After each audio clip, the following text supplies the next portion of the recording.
Once upon a time in a small village nestled between rolling hills and tranquil streams, there lived a young man named Koji.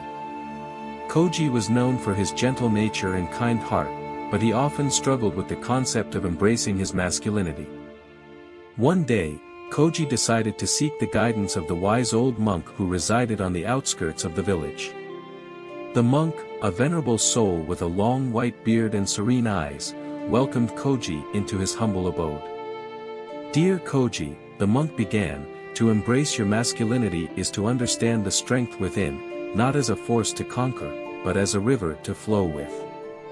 Confused, Koji questioned, "But how can strength be like a river, venerable monk?"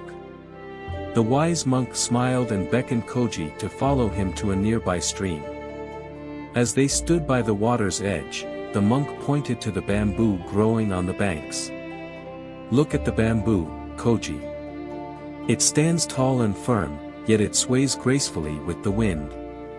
It doesn't resist, but rather adapts and flows. This is the essence of embracing your masculinity." Koji pondered the words as they continued their journey through the village.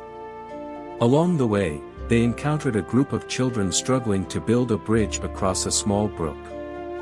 The boys were determined but lacked the strength to lift the heavy logs. "Koji," the monk said, "offer your strength to help these young ones, not to dominate but to support."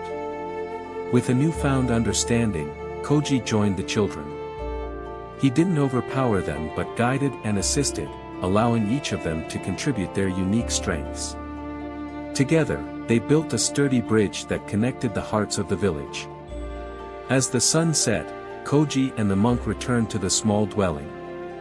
The monk spoke once more, "Embracing your masculinity means using your strength to nurture, protect, and uplift others.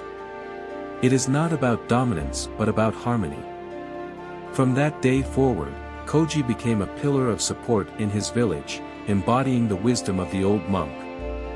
The village flourished, and Koji discovered that true strength lies not in resistance but in the gentle flow of a compassionate heart. And so, the tale of Koji spread throughout the land, inspiring others to embrace their masculinity with grace and kindness, like the bamboo that sways with the wind.